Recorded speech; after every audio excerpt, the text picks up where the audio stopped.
Assalamualaikum, salam sejahtera dan selamat kembali semula ke channel Abang. Terima kasih sangat-sangat kembali semula dengarkan cerita-cerita Abang. Sebenarnya bukanlah cerita Abang, ini adalah cerita yang orang hantar melalui email, melalui telefon. Jadi hari ini Abang tak nak melalut panjang-panjang sangat. Ada 3 cerita yang Abang nak sampaikan dan cerita ni tidaklah terlalu panjang, tidaklah terlalu pendek, tapi sedap-sedap telinga nak dengar. Cerita yang pertama ni disampaikan oleh seorang budak lelaki. Abang nak bagi namanya Tuah lah. Tapi bukanlah nama dia Tuah, tapi ini kata ganti nama lah. Nama Tuah ni sebenarnya nama salah seorang pendengar. Bang, gunakan nama saya bang. Tuah nama saya. Jadi hari ni abang nak gunakan nama Tuah.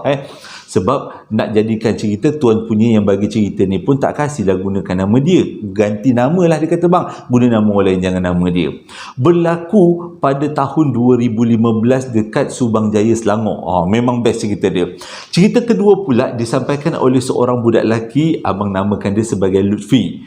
Berlaku dekat sebuah masjid dan masjid ni terletak di antara Negeri Sembilan dan juga Negeri Selangor. Salah, Negeri Sembilan dan juga Negeri Melaka. Jadi berlaku pada tahun bila tak diceritakan pada abang. Ini abang dapat melalui e-call kan. Dia tak ceritakan ke abang tahun bila sebenarnya berlaku. Tapi cerita ni memang betul-betul bagi pengajaran untuk kita semua. Itu cerita kedua. Cerita ketiga pula disampaikan oleh seorang budak lelaki. Abang gunakan kata ganti nama juga, namanya Farid. Farid ceritakan ke abang apa yang berlaku dia dengan isterinya sewaktu melalui lebuh raya Tapah pada tahun 2015. Waktu tu bininya mengandung bunting. Salah, mengandung sulung. Mengandung sulung, maksudnya hari tu abang ada cerita pasal mengandung juga kan, baru bersalin kan, baru lepas bersalin. Kali ni yang tengah mengandung pula. Jadi jom, kalau korang nak tahu cerita daripada mula sampai habis, moga-moga lah kan cerita yang abang sampaikan ni menjadi iktibar dan pengajaran untuk kita semua kan. Boleh katakan jadikan panduan pengajaran. Okey, jom abang mulakan dengan cerita yang pertama. Cerita yang pertama ni disampaikan kepada abang oleh seorang budak lelaki. Tapi dia tak kasih dekat abang gunakan nama sebenar. Dia suruh abang gunakan kata ganti nama. Jadi abang letaklah nama Tuah. Kisah dia macam ni. Pada tahun 2015 ataupun 2014 macam tu, kalau abang tak silap, dekat-dekat dengan tahun dia, waktu tu dia dapat bekerja dekat satu daerah Subang Jaya, dekat negeri Selangor. Bila dia dapat kerja tu, dia memang gigih lah cari bilik sewa kat mana kan. Jadi punya cari bilik sewa, akhirnya jumpa satu bilik sewa kosong dekat iklan di 7-Eleven. Kalau nak sewa rumah memang tak cukup lah duit, sebab rumah dekat Selangor ni bukan calang-calang harga. Memang harga yang agak mahal sebabnya penduduknya ramai, permintaan tinggi, jadi harga rumah mahal lah kan. Jadi yang dia mampu setakatnya adalah sewa bilik. Bila dia pergi berjumpa atau pergi tengok dekat bilik tu, dia nampak macam berkenan, walaupun bilik tu kecil tapi sesuai lah untuk dia yang duduk sorang-sorang bujang dekat situ. Dia nak jadi cerita, bilik tu terletak dekat tingkat 2 di satu rumah kedai, dan berdepan dengan rumah kedai tu ada flat. Abang bagi clue sikit, abang tak boleh bagi tahu rumah kedai kat mana, yang abang bagi tahu dekat Subang Jaya. Jadi bila dah sampai hari yang ditetapkan, si Tuah ni pun pindah lah. Tapi tak berapa nak bertuah lah cerita ni lepas tu. Dia pindah lah dekat bilik tu. Bila dia pindah dekat bilik tu, ngemas-ngemas bilik tu, dia pun berkenal-kenalan lah dengan beberapa orang penyewa-penyewa bilik. Jadi dekat rumah kedai dekat tingkat 2 tu memang dia buat ada lebih kurang 4 bilik lah. Satu bilik si Tuah ni, satu lagi bilik cikgu, satu lagi bilik polis, satu lagi bilik kalau tak silap abang, pekerja security. Dia orang 4 orang ni daripada negeri-negeri yang berlainan. Jadi lepas berkenalan pun, salah seorang daripada penyewa dia terkejut juga. Dia kata, awak pindah bilik baru ni. Kalau ada apa-apa awak roger-roger je kita orang. Dia cakap macam tu. Bila Tuah dengar, kalau abang pula kalau dengar macam tu, macam jangan-jangan bilik ni ada benda yang tak kena kot. Terdetik kita ada gerak hati kan. Itu juga yang terjadi pada Tuah. Dia ada gerak hati yang lain macam ni. Jadi tak apalah, dia pun duduklah dekat bilik tu. Minggu pertama tak ada apa-apa, sebabnya kebanyakan daripada masa dia balik dah petang. Bila sampai dekat rumah tu, dia dah siap makan, dundang-dundang solat, dia terus tidur. Dia tak buat apa-apa aktiviti lah. Jadi sepanjang seminggu tu memang Okey je, semuanya berjalan lancar.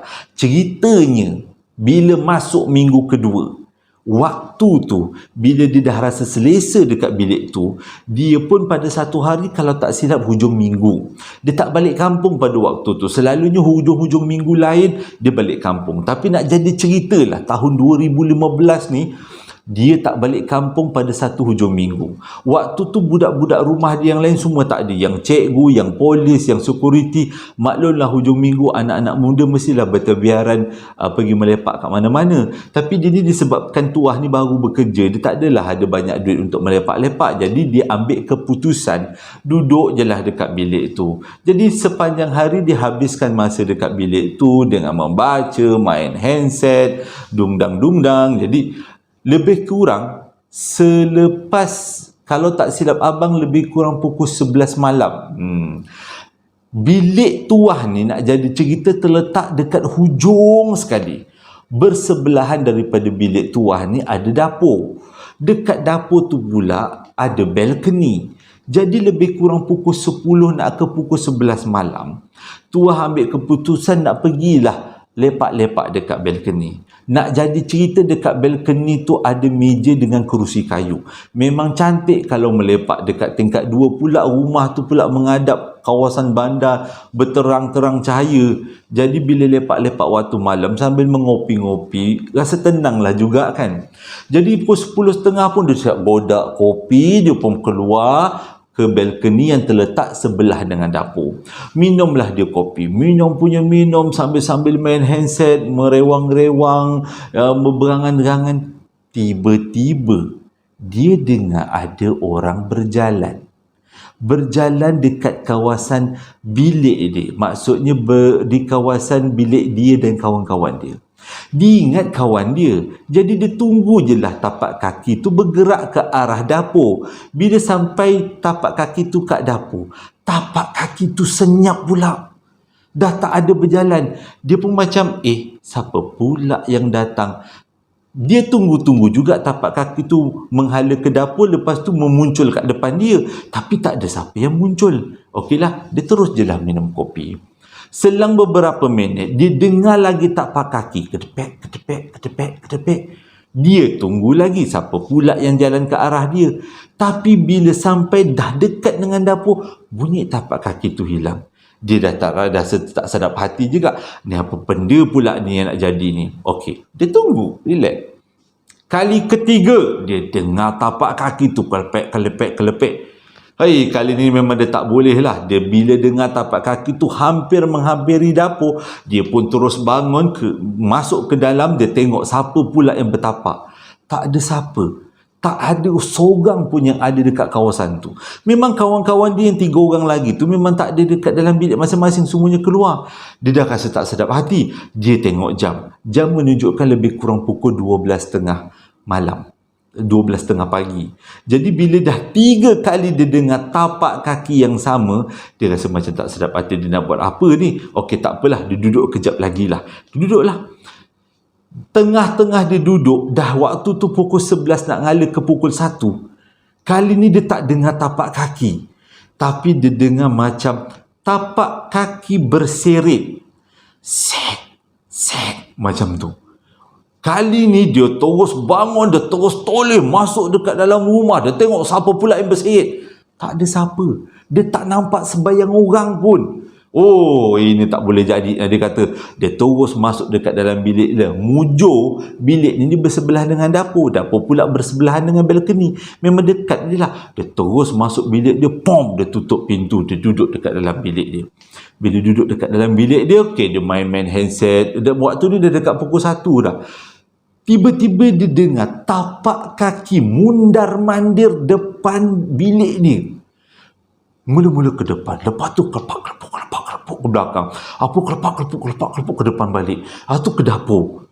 Dia tak puas hati, dia buka pintu, dia tengok tak ada siapa-siapa. Tutup lagi. Tak lama lepas tu dia dengar lagi tapak kaki kelepak kelepuk kelepak kelepuk kelepak kelepak kelepuk kelepak kelepuk kelepak. Dia buka lagi pintu, dia tengok tak ada lagi orang. Okey, dia kata ini bukan calang-calang, ada benda nak dengki ni, kata. Tapi dia ni pun tuah ni pun bukanlah orang yang berani, bukanlah orang yang takut sangat, kira berani jugalah. Dia kata kali ni kalau muncul dia sergah. Dia buka pintu, dia sergah. Okey. Dia kata nak main-main dengan aku. Okey, tak apa. Try. Kata. Jadi, kali ni bukan bunyi tapak kaki lagi. Tapi bunyi benda berserit. Seolah-olah macam orang seret selipar. Seret, macam tu. Jadi kali ni dia dah pegang tombol pintu dia ni. Dia pun buka. Bila benda tu datang dekat depan bilik dia, terus buka, dia nak sergah. Tak ada apa-apa. Kosong. Tak ada orang. Dia kata, nantaklah tak ada orang. Dia tutup pintu bilik, dia pun tidur. Dia pun buat tak tahulah. Waktu dia tutup pintu bilik tu, masih dengar lagi benda berseret, bunyi tapak kaki kan, kejap bunyi berseret. Dia buat bodoh je, lantak engkau lah, dia kata. Jadi dia pun tidur. Bila dia tidur, waktu dia tengah tidur tu memang dia tak ingat apalah. Tiba-tiba dia terdengar dekat telinga dia ni bunyi seretkan yang makin kuat. Dah mengganggu dia tidur lah kali ni. Seret kali. Kau hajar, dia kata, ini dah memang lain macam ni. Tunggu. Dia pun tunggu benda tu berseret depan bilik dia. Sebab bilik dia dekat dengan dapur kan. Dia pun ambil tombol pintu, dia cabut tombol. Dia buka pintu tu, dia nak sergah benda tu. Tiba-tiba benda tu sergah dia balik. Korang tahu tuah nampak apa? Perempuan dengan baju putih dan dekat tangan dia ada satu beg besar yang diseret. Waktu tu dia menjerit, Allahu Akbar. Dia tutup pintu balik. Dah terus duduk dekat katil. Waktu tu dia kata, Bopaloh. Memang dia tak boleh nak cakap. Dia punya bulu dah meremang semua. Dia punya takut. Dia kata, menyesal dia sergah. Benda tu sergah dia balik. Waktu tu dia kata dia tak ingat apa, yang dia ingat adalah Allahu Akbar, Allahu Akbar. Itu je, sebab dia kata itulah sumber kekuatan dia. Bila dia sebut Allahu Akbar terlalu kuat, kawan-kawan dia daripada bilik-bilik lain terus datang ke bilik dia, ketuk pintu. Tuah, buka pintu, apa benda ni, kenapa? Mujur lah nak cerita, kawan-kawan dia dah balik waktu tu. Bila buka pintu, dia tengok tuah dah berpeluh habis lah. Macam nak terkencing, muka pucat gila. Lepas tu kawan-kawan dia,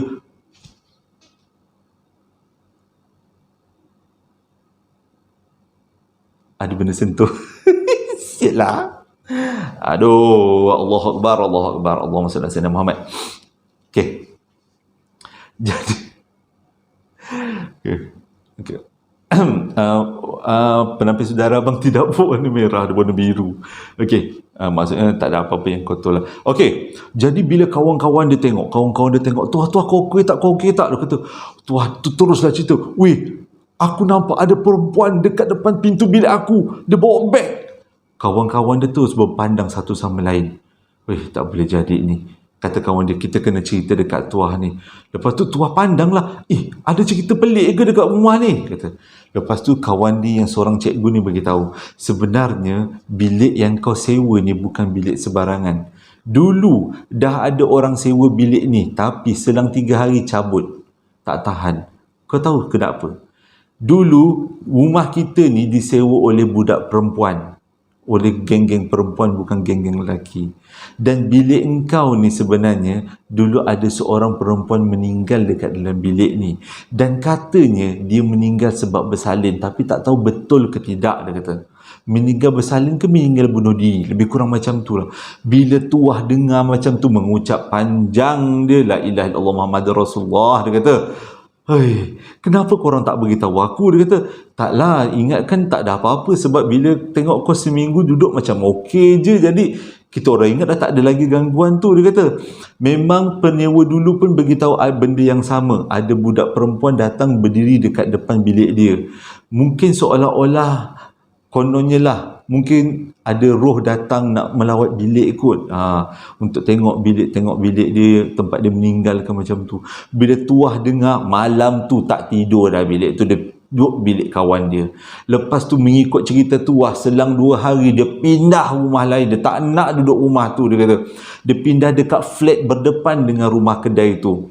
Jadi bagi korang-korang yang tahu cerita ni, yang antara sama ada cikgu, polis ataupun security ataupun kawan-kawan tuah sendiri, bolehlah komen-komen kat bawah, kongsi-kongsikan dengan abang sebenarnya bilik tu apa yang terjadi. Abang tak boleh nak dedahkan bilik tu sebab kan mungkin bilik tu masih lagi disewa orang, dan kalau abang ceritakan takut nanti kan tersalah cerita ke apa ke kan, ataupun menakutkan orang yang nak sewa tu. Jadi kalau korang ada maklumat tambahan, bolehlah komen-komen kat bawah. Itu adalah ending cerita yang pertama. Moral of the story ialah kita memang tak tahu apa yang berlaku dekat bilik yang kita sewa. Jadi benda yang paling baik adalah kita cuba buat amalan. Kalau orang Islam, solatkan dulu, mengajikan dulu, supaya benda-benda yang ada dalam bilik tu keluarkanlah. Kita buat pagar lah, pagar sendirilah. Nak tunggu Darussyifat lah, lambat pula kan, kita buat pagar sendiri. Itu adalah cerita yang pertama.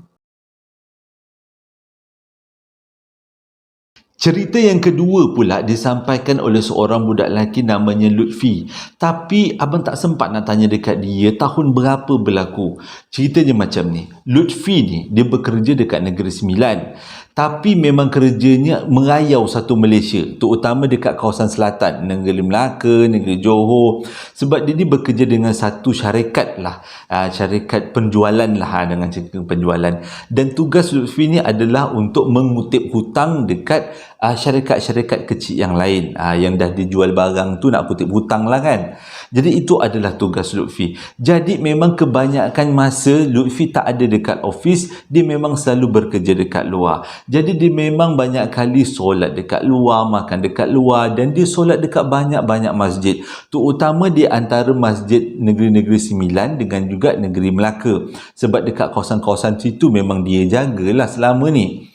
Jadi dalam banyak-banyak masjid, kata Lutfi, ada satu masjid di antara Melaka dan juga Negeri Sembilan.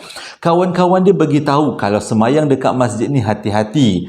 Kalau boleh jangan datang masjid ni waktu orang tak ada. Datanglah waktu-waktu yang waktu Zuhur ke waktu Asar ke, maksudnya waktu orang tengah berjemaah ramai-ramai. Jangan datang seorang-seorang. Tapi bila Lutfi fikir, takkanlah, masjid kan tempat kita beribadah kan, orang Islam beribadah kan. Jadi sorry. Jadi bila tempat beribadah tu tak adalah kata benda-benda yang menakutkan tu, tak adalah kan, harap-harapnya lah. Tapi sebenarnya dekat dalam masjid pun ada jin Islam yang beragama Islam yang beribadah dekat masjid tu. Rasanya abang pernah cerita tentang budak kuku dulu kan, tentang masjid juga. Jadi nak jadi ceritalah, pada satu hari tu Lutfi pergilah kutip-kutip hutang di kawasan Melaka dekat Negeri Sembilan ni. Boleh kata dia sebelum dia kata sebelum kutip hutang tu, dia tersampai awal lah pula dekat company-company ni. Jadi dia pun cari-carilah masjid. Konon-konon nak buat solat duha, lebih kurang pukul 10 pagi lah waktu tu.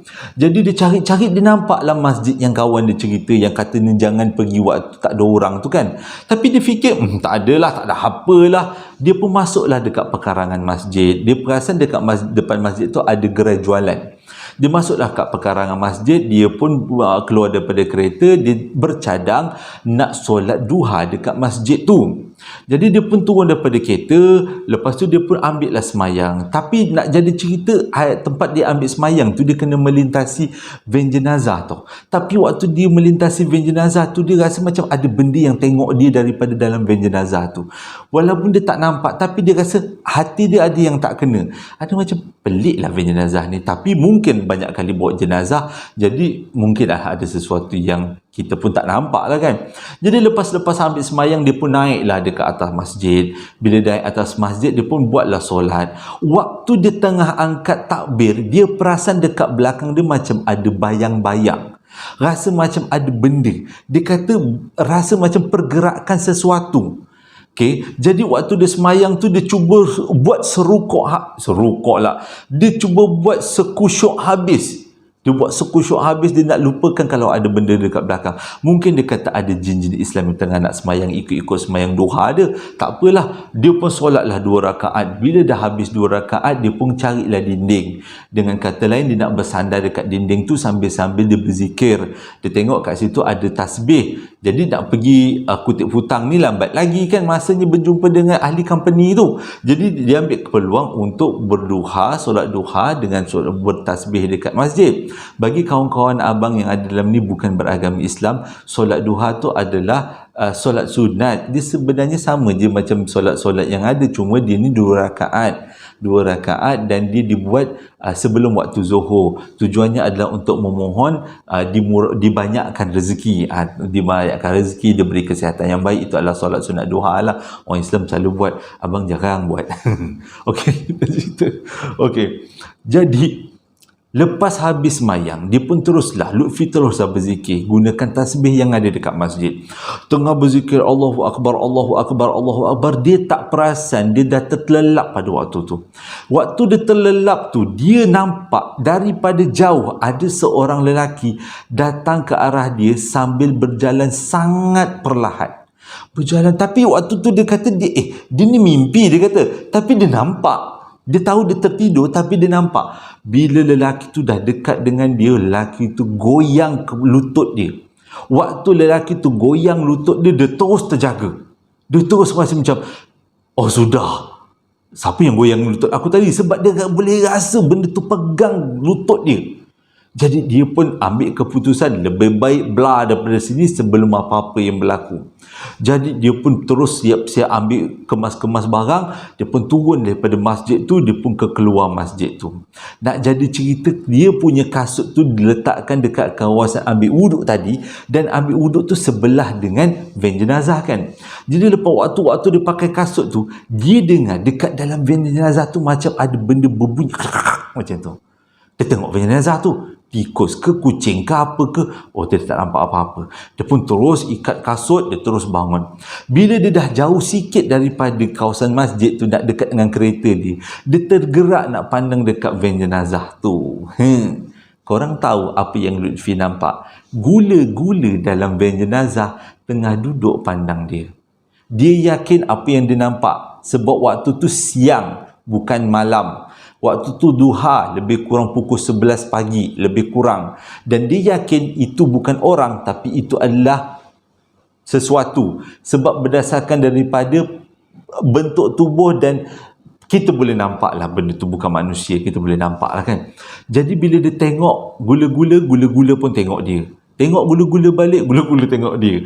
Dia pun terus masuk dalam kereta, ngondorkan kereta dan keluar daripada karangan masjid. Bila keluar daripada pekarangan masjid tu, dia sempatlah bertanya dengan pakcik yang berjual-jualan depan masjid tu. Tanya terus terangnya. Pakcik nak tanya, masjid ni berhantu dia kata.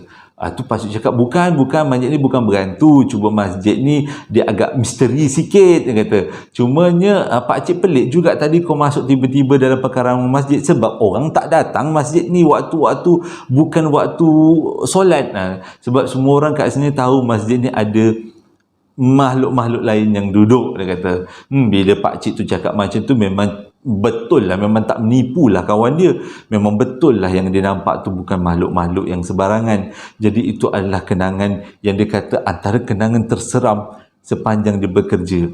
Tapi minta maaf sangat-sangat, abang tak boleh beritahu nama masjid tu, dan abang cuma cakap dia di antara Negeri Sembilan dan juga Negeri Melaka. Bila bercerita kisah-kisah yang macam ni waktu dalam bilik seorang-seorang pukul 12.30 malam, ada gangguan-gangguan tu benda yang normal sebenarnya. Abang minta maaf kalau tadi dalam cerita pertama abang bertindak di luar jangkaan. Sebabnya abang terkejut, ada benda yang menarik, yang menjolok ke kepala abang. Abang rasa macam tak sedap. Tapi abang tak apalah, abang teruskan. Takut tapi seronok juga sebab nak ceritakan bagi abang ini semua pengalaman kan. Okey, lanjut.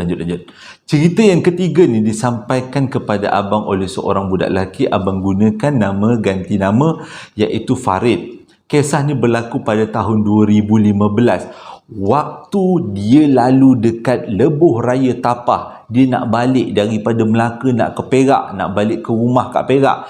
Kampung kat Melaka, kahwin dengan orang Melaka, kampung kat Melaka. Tapi dia nak balik ke Perak pada satu hari.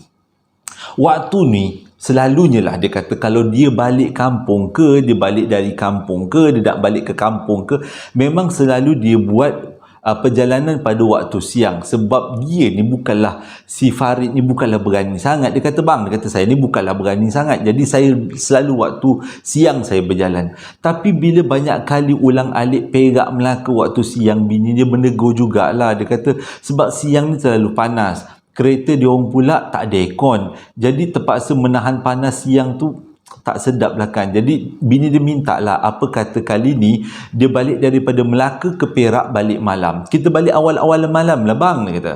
Lebih kurang pukul 8 kita bertolak lah balik ke Perak, 4 jam je kan daripada Melaka. Kalau bertolak pukul 8, pukul 12 lah sampai ke Melaka. Kalau bertolak pukul 8 daripada Melaka, pukul 11, 12 dah sampai lah dekat Perak, dia kata. Okeylah, suami dia pun setuju. Tapi dia terlupa lebuh raya ni akan menempuh 1 jam yang teruk dekat Negeri Sembilan. Kalau korang tahu Negeri Sembilan, kawasan-kawasan Seremban tu, waktu hari Ahad, memang jam dia tak boleh nak cerita lah. Sedih jamnya. Okey. Jadi pukul 8 malam ni bertolaklah si Farid ni dan juga bini dia ni daripada Melaka. Lupa abang nak cakap, nak jadi cerita, waktu tu bini dia mengandung bunting, mengandung sulung. Salah tadi dah salah. Mengandung sulung. Waktu tu 5 bulan kandungan. Memang ranom tengah cantik waktu tu. Waktu tu kejadian baby, waktu nak betul-betul cukup sifat lah kan. Jadi orang kata orang mengandung ni baunya wangi. Wangi macam mana abang pun tak pastilah kan, belum berbini lagi. Nanti kalau berbini nanti abang cium-cium bini abang kalau dia mengandung. Kelakar pula waktu dia mengandung, kata orang mengandung dia wangi kan. Jadi dia pun bertolak lah pukul 8 malam. Bila bertolak dundang dia bajet lepas daripada lebuh raya Tapah tu, dia dah lepas lah pukul 11 dia dah lepas daripada lebuh raya Tapah. Itu yang dia bajet lah tu. Tapi bajet dia tak menjadi, sebabnya dia tersekat dekat Negeri Sembilan. Jam lebih kurang dekat 1 jam lebih jam. Jadi daripada patutnya sampai kat Tapah tu sebelum pukul 12, sap-sap soy. Memang cantik lah sampai dekat Tapah tu pukul 12 lebih. Dia masuk dekat lebuh raya Tapah tu pukul 12 lebih. Bila dah macam mana kan, tapi teruskan juga perjalanan, takkan nak stop pula kat situ. Jadi dia berdua lah ni dengan bini dia yang tengah mengandung ni. Ya Allah, cari kerja. Lepas tu drive lah. Farid ni pun drive. Lepas tu sambil drive tu, dia ada satu tau, daripada kecil dia kata nenek dia bagi petua. Kalau nak tahu kawasan yang kita lalui itu ada abang punya penapis udara dah bertukar menjadi merah. Kalau nak tahu kawasan yang kita lalui itu seram atau tidak, kita tengok bulu roma kita tangan belah kiri. Dan bila kita tengok bulu roma tu, kita hembuskan ke bulu roma tu. Kalau bulu roma tu tegak berdiri, maksudnya itu kawasan yang bukan main-main, kawasan keras. Kalau kita hembus dekat bulu tangan kita belah kiri tu, bulu tu tak naik, maksudnya jangan risau, tak ada apa-apa. Itu petua lah kan, itu bukan apa, itu petua berdasarkan pemerhatian orang zaman-zaman dulu. Jadi bila dah masuk lebuh raya Tapah tu, dia pun mengada-ngada lah, meniup lah dekat tangan kiri, macam tu. Tiba-tiba bulu roma dia, tegak macam tu. Aduh, dia kata terus dia pesan kat bini dia, kalau nampak apa-apa, dengar apa-apa, jangan beritahu abang, diam-diam kejam mata. Selawat aja banyak-banyak. Okey, bini dia pun deal. Dia teruskan perjalanan. Bila teruskan perjalanan, tiba-tiba bini dia ambil bantal. Selalu orang mengandung kan dia letak bantal dekat pinggang kan, sebab nak senang bersandar kan. Bini dia ambil bantal dan tutup cermin yang dekat dengan bini dia, maksudnya cermin depan tutup, tak nak bagi tengok depan, dengan kata lain. Lepas tu bini dia terus berpaling ke arah dia sambil kejam mata. Okey, lepas tu lepas beberapa minit Dah lepas beberapa minit, bini dia duduk macam biasa. Lepas tu bini dia nampak lah, dia nampak keadaan bini dia. Dia tak tegur dia nampak keadaan bini dia. Tiba-tiba tengok bini dia berpeluh. Lepas tu bini dia muka macam pucat. Tapi lebih teruk lagi bini dia sebut Allahumma salli ala sayyidina Muhammad, Allahu Akbar, Allahumma salli ala sayyidina Muhammad, sambil bini dia kejam buka mata macam tu. Macam seolah-olah bini nampak sesuatu, tapi dia tak nampak. Farid kata dia tak nampak. Dia teruskan perjalanan, makin kuat dia perah minyak, dia tekan minyak. Sampailah melepasi lebuh raya Tapah. Kalau tak silap abang, dia sampai dekat satu stesen minyak, tapi abang lupa stesen minyak mana. Dia pun berhenti dekat situ. Dia pun beli air tu semua. Dia pergi tandas, bini dia pergi tandas. Lepas tu sebelum mulakan perjalanan, dia tanya dengan bini dia, awak tadi kenapa? Dia kata, sebenarnya bang, dia kata, bila abang pesan tu, saya tak fikir benda ni akan berlaku dekat saya. Waktu abang melalui jalan selepas lebuh raya, selepas perhentian Tapah tu, lebih kurang saya nampak daripada jauh ada satu lembaga hitam tengah berjoging, tengah berlari-lari anak. Makin abang dekat, akhirnya saya nampak rupanya tu bukan orang, tapi itu adalah satu bentuk badan, satu manusia pakai baju tentera Jepun tengah berlari. Tapi yang lebih teruk lagi, kepalanya tak ada, darahnya mencurah-curah ke bawah. Dan bila kereta kita betul-betul melintasi dia, saya boleh dengar dekat telinga ni, dia tercungap-cungap macam tu, seolah-olah penat tengah berlari. Memang nampak bang, pedang dia nampak, baju dia nampak, memang kasut boot dia nampak, memang nampak macam orang, tapi kepala tak ada. Jadi bila bini dia dengar, suami dia dengar bini cakap macam tu, alhamdulillah, dia kata, "Sik baik aku tak nampak. Bagus juga kalau Farid nampak. Hara dia bawa kereta kan."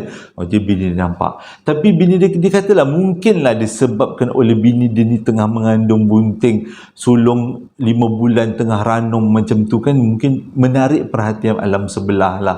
Jadi dia kata kesimpulannya, berhati-hatilah kalau kita bawa isteri kita yang sedang mengandung ataupun yang sedang bersalin, yang selepas bersalin, boleh menarik makhluk-makhluk alam sebelah untuk mendekati. Tapi alhamdulillah tak ada jadi apa-apa, cuma bini dia nampak benda tu melintas dia, itu je. Tapi itu pun dah cukup menakutkan lah. Kalau abang, okey, itu adalah cerita yang ketiga. Terima kasih dah menonton video abang daripada mula sampai habis. Dia punya pengajaran cerita yang kedua abang lupa nak bagi tahu. Pengajaran cerita yang pertama, kita kena hati-hati. Rumah yang kita sewa, bilik yang kita sewa, kita memang bersangka buruk dulu. Ini rumah ni lain macam, gelap. Kita kena panggil-panggil kawan-kawan yang boleh ada rasa-rasa ke. Itu kalau yang pertama. Dan yang kedua, pengajarannya ialah sebenarnya semua masjid elok, tapi itulah kan kita ni berkongsi alam dengan makhluk alam sebelah, dengan jin. Jadi ada jin Islam kan yang bersolat dekat masjid tu mungkin. Jadi yang Lutfi nampak tu mungkin adalah seorang jin Islam yang sedang bergurau senda di dalam van jenazah. Jadi kira macam redha je lah. Kalau abang tidaklah redha sangat. Dan abang tak akan buat tindakan tu. Abang sanggup sembahyang duha dekat tepi masjid tu aja. Ataupun tak sembahyang duha terus, saya teruk. Janganlah ikut macam abang sembahyanglah duha selagi boleh sembahyang. Itu pengajaran yang kedua. Pengajaran yang ketiga, baik-baiklah kalau bawa orang-orang mengandung, kita tak tahu sebenarnya apa yang berlaku. Jalan waktu malam pula tu agak bahayalah sebenarnya. Terima kasih dah menonton video abang daripada mula sampai habis. Abang harap ada pengajaran untuk kita semua. Hingga berjumpa lagi dalam posting abang yang akan datang. Assalamualaikum warahmatullahi wabarakatuh.